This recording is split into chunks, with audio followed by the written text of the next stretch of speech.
Welcome to the Michigan Golfer Show. Join us each week as we explore the people, the places, and the events that shape our great game.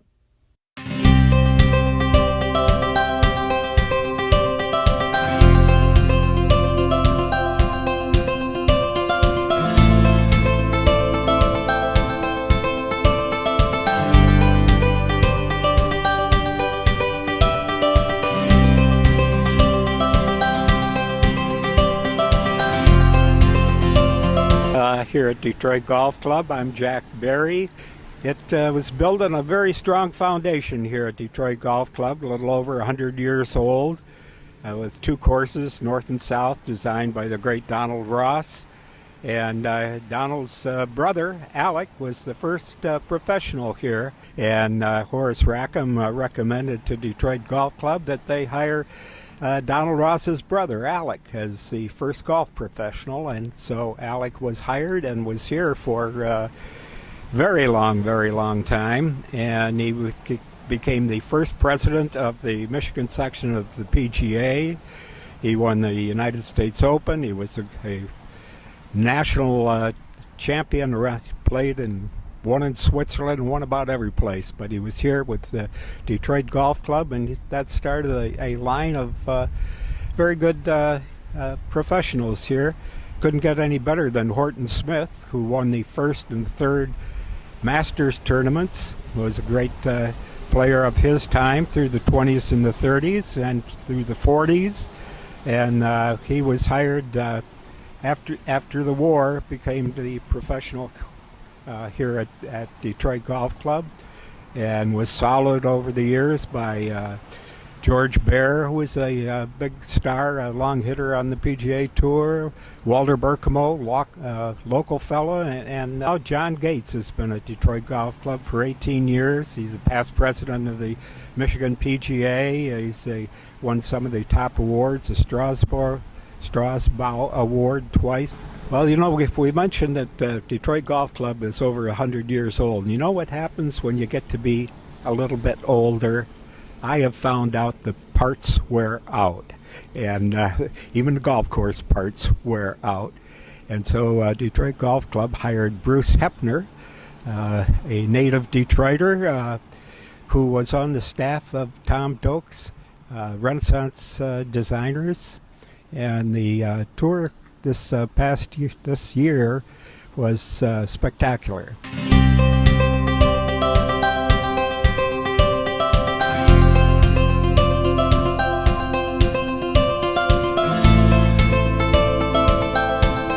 Well, gentlemen, it's October 2nd of 2023, but for just a minute, if you can think back 100 years to October of 1923. 100 years ago this month, on this very site, this golf course, the weather was miserable. The rain was coming down, the wind was blowing the rain sideways. Only 40 intrepid souls decided to brave the second round of our two-round club championship. After all, they'd paid their $10 entry fee, and that entry fee was for 2 days of golf and lunch and dinner both days. And of course they wanted to get their money's worth, so they were out here. So 40 guys did it. Today we have, I would call this perfect weather. Everybody nods their head, we agree this is perfect weather. And we have a sold out field, not 40, a sold out field. Isn't that wonderful? And so I want to thank the golfing gods.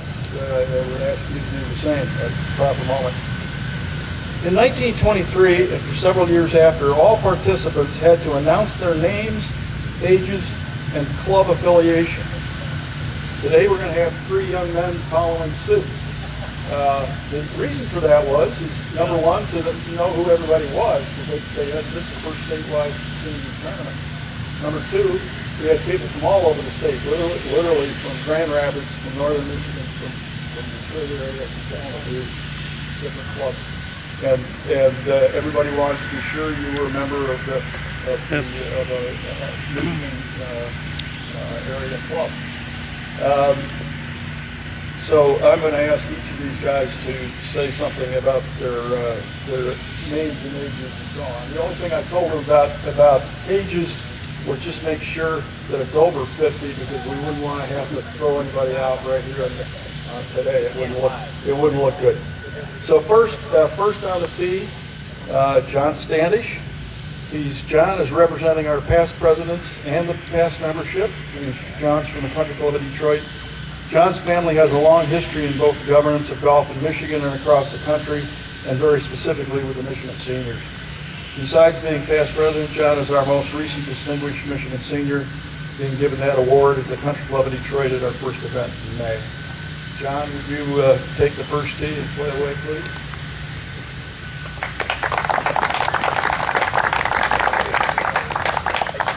You're not gonna say what your age is, John? You gotta tell us, so you can't hit it. One thing at a time. Look out to the right. I looked at my driver's license this morning and it said John Standish. That's a plus. I am 89 years old. Member of the Country Club of Detroit. This is a real honor for me. Play away, John.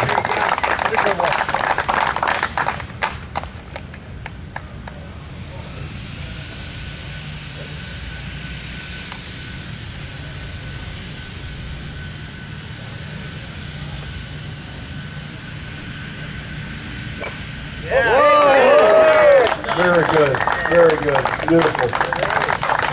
Although it is a double fairway, guys, so you know. The rough. Right down the middle. Right down the middle. Second, representing our current membership and Board of Governors is our current president, Mike Gibson.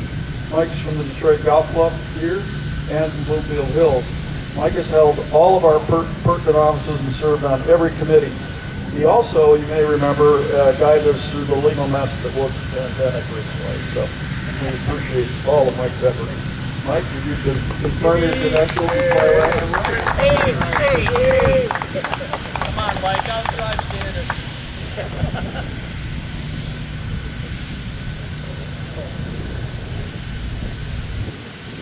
Mike Gibson. I was 17 years old yesterday. Happy birthday. I belong to the Detroit Golf Club. My dad belonged to the Detroit Golf Club.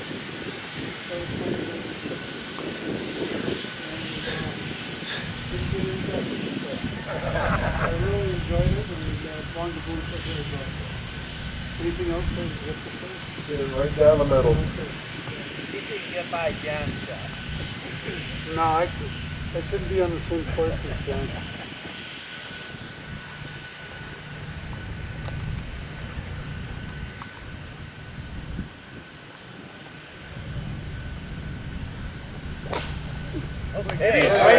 Good. Straight down the middle again. We got players here today, no question about it. Okay, third gentleman today, and most importantly, is our current Secretary and Executive Committee member, Richard Irwin of Oakland Hills. Rich is important for two reasons. First, because he represents the future of our board and our future presidents and membership. And second, we also want it known that Richard has promised to get the seniors back on Oakland Hills sometime in our lifetime. So please mention that to Rich every chance you get. Okay, we need all the pressure we can muster. Rich, can you play? We're going to get them both, and we should get some kind of a cut rate because they don't even have a clubhouse. 50% off. We will in 25 years. In 25 years, right. Rich, confirm your credentials. Play away, please. Richard Irwin, 65, Oakland Hill. Steve Brady, our pro. I took a lesson the other day. He says, I'm 1 year away from being a good golfer. Next year I'll be 2 years away.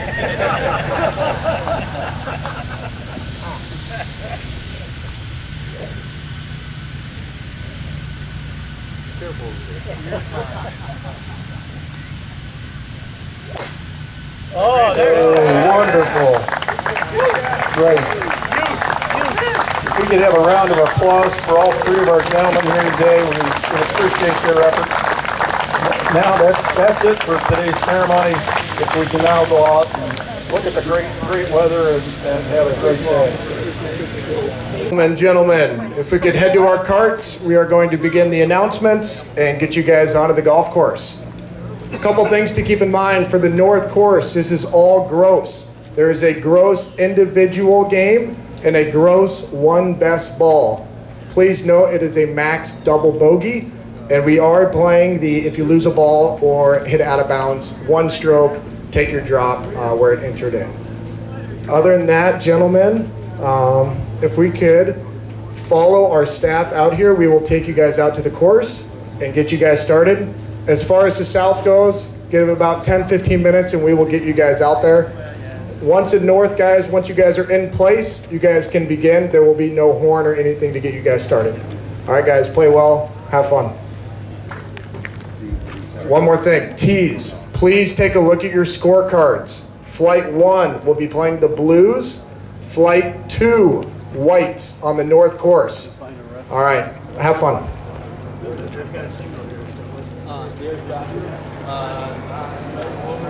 And if it does look like you are a twosome, please stay back as we will pair you with another group that did not show up.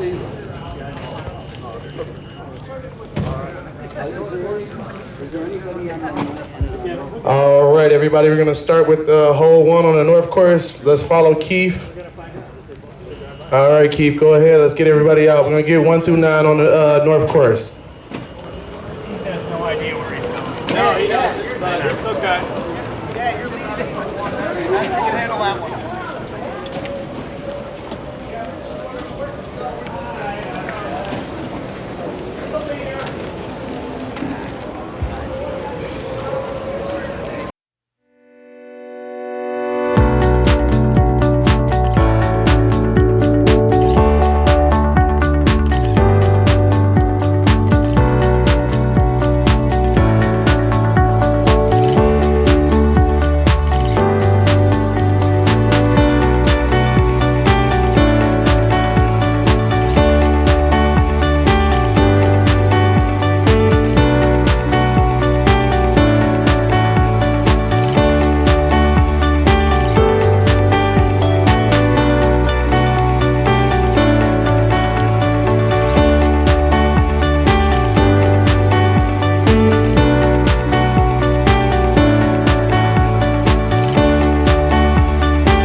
And the plaque is presented to Al Hibbert in grateful recognition of your extraordinary commitment and service for 15 years as Executive Director of the Michigan Seniors Golf Association, October 2nd, 2020.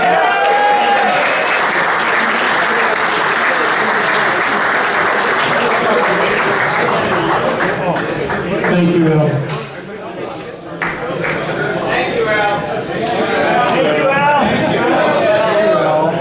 We'd like to recognize the past presidents of the Michigan Seniors, and we'll start with John Standish from the Country Club of Detroit. Please stand up.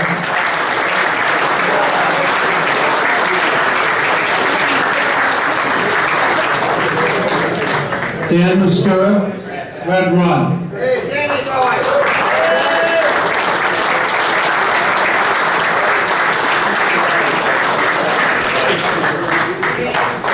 Fred Adams, Orchard Lake. Yeah.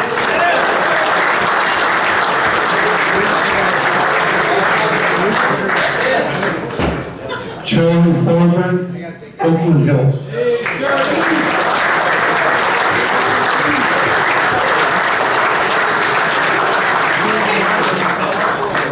David Bird, Orchard Lake.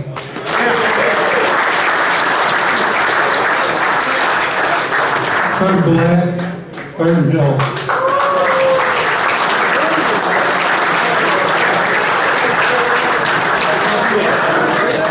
Bob Thibodeau, Country Club in Detroit.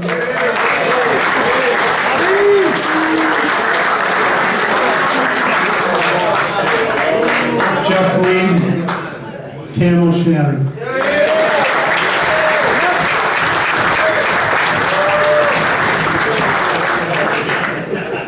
Thank you, gentlemen, for your leadership. One of the special evening presentations tonight is getting a chance to introduce Keith Studzinski. Many of you know him. He's a member of our organization, and he's a member of Detroit Golf Club. But not only a member of Detroit Golf Club, but he's their historian. For me, that's special. In working with several books on the history of golf course architecture in the Detroit district over the years, I've relied on Keith for getting the details and the facts and whether the free press in 1923 or the free press in 1919 or the free press in 1917 or the Detroit News had it right or whether they screwed it up again. So Keith has been wonderful that way. And if you get a chance to play golf with them in the Michigan Seniors, please enjoy that time. It's a great time. I would not want to bet any money against Keith, you understand, but I'd like to play with him. So my job right now is to introduce to Keith. He's going to speak for a few minutes on the history of the clubhouse and the club that we're in tonight. Keith?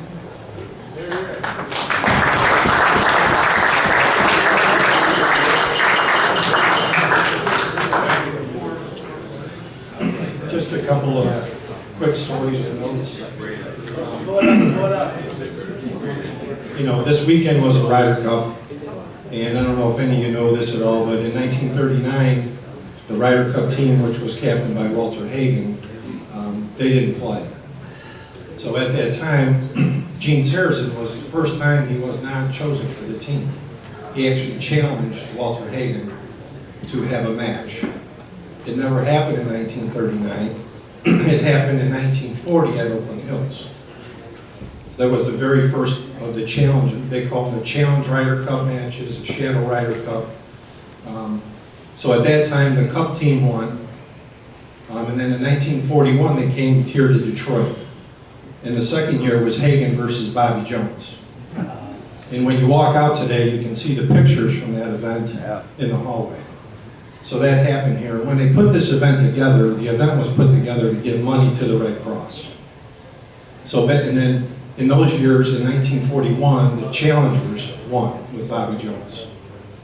In 42, it went back to Oakland Hills, and then in 43, it was at Plum Hollow. So I don't know if anybody knows those things, but those were the matches that were held. Interesting, all here in Detroit. They were all held, I'm sure, because of Walter Hagen's pass with Oakland Hills.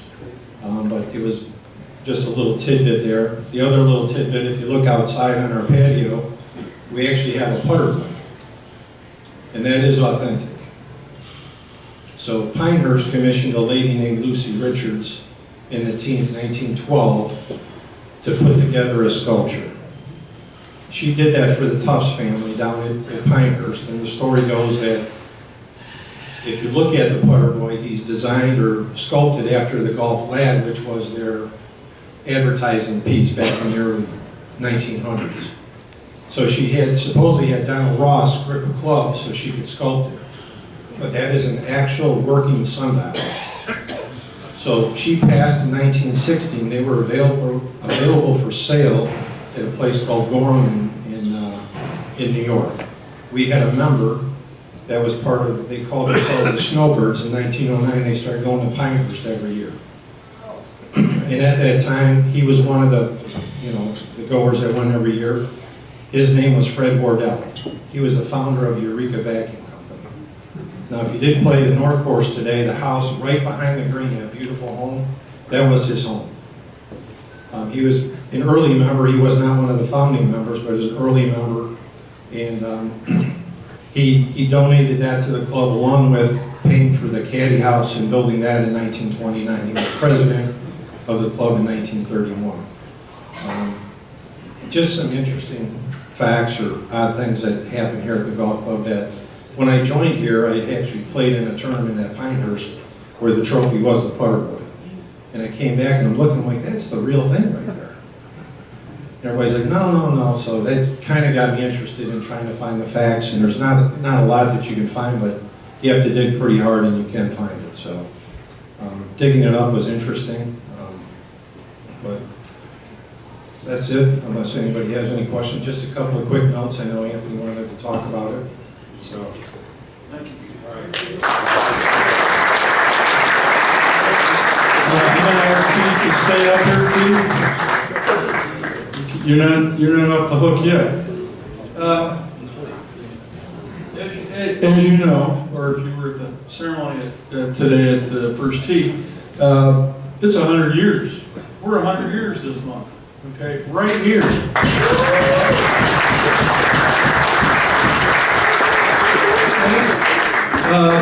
And one of the things that we want to do this year is the retirement of we call it our 100-year trophy. Now, I want to be a little clear about this. We've seen many trophies, the recent Ryder Cup, which we've talked about. Everybody's seen the Ryder Cup trophy, etc. You know, and you can see that if you want to go upstairs. So from my point of view, this particular trophy is not just another tin cup. That's a bad joke, I'm sorry. But this year, we want to let everybody know that this 100-year trophy is actually not 100 years old. It's 1958. It was put together, the money was fronted by Fred Reagan of Port Huron Golf Club in Port Huron, and somebody by the name of Jim Standish from the Country Club Detroit put the money together and got this trophy made at Tiffany's in New York in 1958. This is sterling silver with a mahogany base. It's the real deal. It's 1958 as opposed to earlier. I can't argue we don't have a trophy from 1923. We never had a trophy in 1923. But in the 30s, we did get a trophy. And back in those days, all the things were set up, I think basically because Bobby Jones at Eastlake in Atlanta, and young Tom Morris in Prestwick in Scotland. If you won the trophy 3 times, you got the belt and you took it home.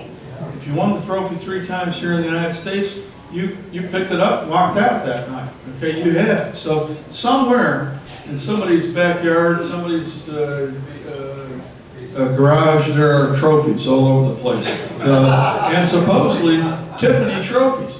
So this is 1958. Now, for a couple of decades, the names were added so that the names weren't just from 1920.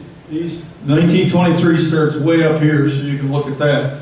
But this last summer, Al has put together all the people who won our championship up through last year. Sorry, this year, but up through last year. And so if you are here tonight and you've won the championship, the Fritz Adams Championships in the last 10 years, 20 years, I would suggest this is a chance to get a selfie with the trophy with your name on it, okay? So I would suggest you kind of move up here afterwards and take a look at it. But tonight we're here because we're here at the Detroit Golf Club, we're here to retire this trophy. We're going to get a new trophy, okay? So this trophy is going to be retired, but what are we going to do with it? So, and now I got to read because I won't get it right if I don't read it. Due to Detroit Golf Club's place in the founding of the Michigan Seniors Golf Association, the site of our first event, and the club's overwhelming choice over 100 years as the location for many of our events. This is the 62nd event we've held at Detroit Golf Club. That is it. 62nd events. There's nobody close, okay? Nobody close. Therefore, this is now legalese here, but therefore, on behalf of the members of the Michigan Seniors Golf Association, that's all you guys, and at the specific direction of the Board of Governors, I ask the Detroit Golf Club to accept the care of this 100-year trophy and to keep it on permanent display in the club's magnificent clubhouse. I think we can agree on the magnificent clubhouse part of it, in perpetuity. I might say that it's been in the clubhouse before. It was actually in the clubhouse up until about 5 years ago. And we liberated, I'm from the 60s, we liberated things, okay, in the 60s. So we liberated the trophy. I won't mention names or go into any of the details, but we liberated the trophy. But tonight, I want to ask Keith that on behalf of the Detroit Golf Club, do you accept this responsibility? Absolutely, we accept it.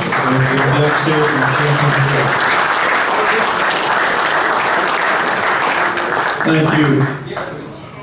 I appreciate Keith's time, and I appreciate his help with all the historical questions.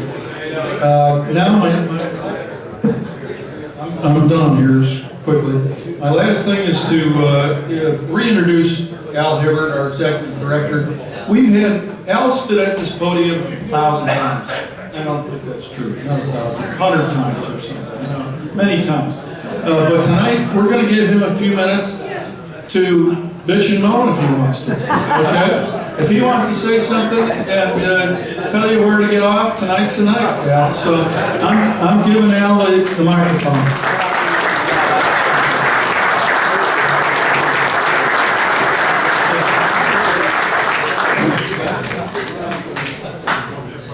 So, as Lou Holtz once said, I've come here to talk. Hopefully you came to listen.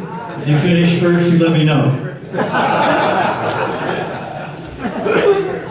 When they hired me back in whatever year it was, they asked me how long I'd stay, and they made me swear to 5 years. It's been 15. Every year's been a labor of love. It certainly wasn't the pay. The biggest joy of all has been the friendships of you guys and the hundreds of others who, aren't here today, but have played in our tournaments. And it's, when you get to be a certain age, making 100 new friends is a world record. So from that, I just want to thank you guys for being here and those who aren't. A lot of stories over 15 years. I'll tell you my favorite. Supposedly, this might be true. So 2 super senior golfers playing in an extremely competitive club championship down to the last holes. They get to the 16th green, and they can't tell whose ball is furthest from the hole. Looks pretty close. So they call over the official, we'll call him Jim. Jim, who's away? Jim looks. He says, close. I think Al is away. Okay, fine. Jim goes back. The 2 guys go through their pre-shot routines, clean their balls, remark. They look at each other. Al looks at Mike. Mike looks at Al and he says, who did he say was away? Mike says, let's ask Jim. Jim, who did you say was away? Jim says, I forgot.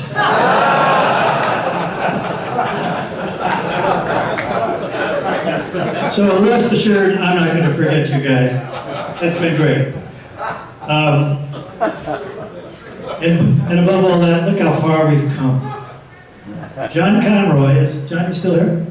John Conroy told me when he turned the chair over to me that we forget email, they'll never use it.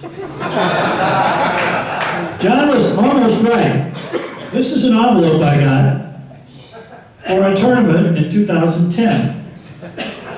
It has 6 postage stamps on it, but the postage was 18 cents overdue when it arrived, which was 2 days after the tournament, and there was no check inside.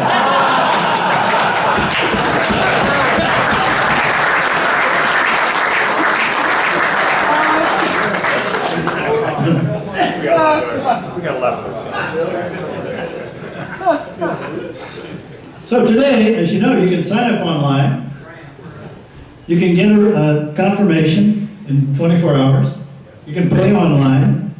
And the good news for my successor is that we know who's playing, almost we know who's playing, a month ahead of the event. That's a big truth. So give yourselves an applause for adapting to the 21st century.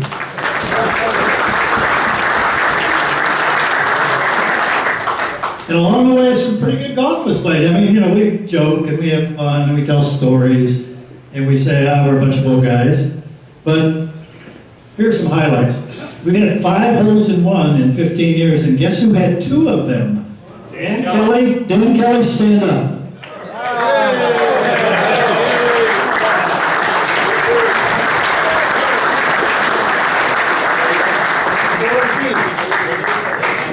In 2016, at Red Creek Farms, Tony DeSantis shot a gross 65 from the blue tees.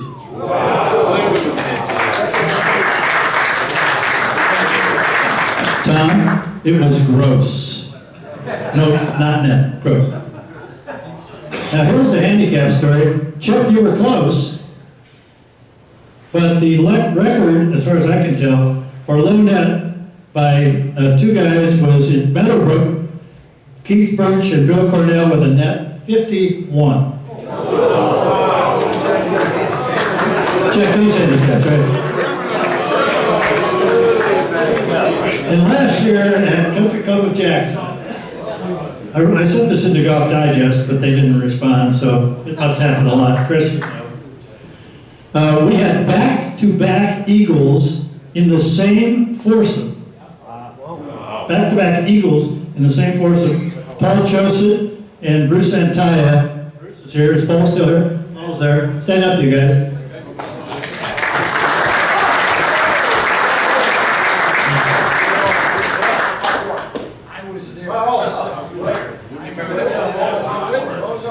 Yeah, Jackson, you're going to have to do something about your golf course.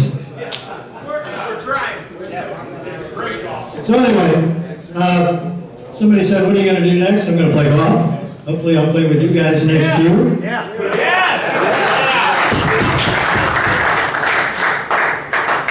So I just want to urge you all to stay healthy, keep working on your short game, and remember the unofficial motto of the Michigan Seniors. When long is gone, straight is great.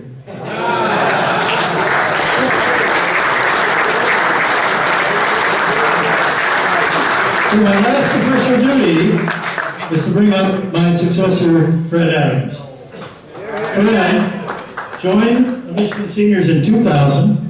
He spent 12 years, maybe more, I don't know, credit for 12. On the board, he was president in 2011 and 12. And more importantly, his dad, Dr. Fritz Adams, was executive director for 15 years. So you guys are definitely in good hands because this organization is in Fred's blood. Fred, come on up.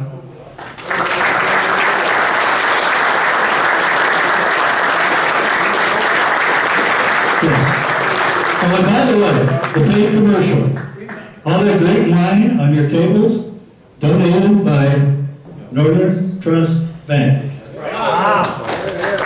He made it happen. Thank you, Al. I hope you did enjoy the wine was served. It's compliments of Northern Trust. And the reason we did that, Northern Trust has been around 134 years, and with great pleasure as the local chairman, I wanted to acknowledge and accept the Michigan Seniors into the exclusive 100-year club. So, here.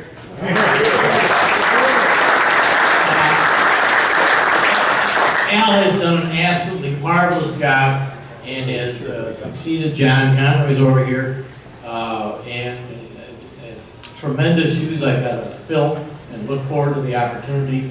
I do want to mention where we're going to play next year, hopefully. I'll just go through the clubs that we have tentatively got it worked out. It's going to be Red Run, Plum Hollow, Orchard Lake, perhaps Shepherd's Hollow. We're going to do up north at Birchwood and Harbor Point. And then hopefully we'll end the season again back here, because this has been a wonderful. I didn't realize it's been so many years here. We were going to ask them soon to come back here next year. So that's it. So, Mike is saying the same thing. That's it. Thanks, guys.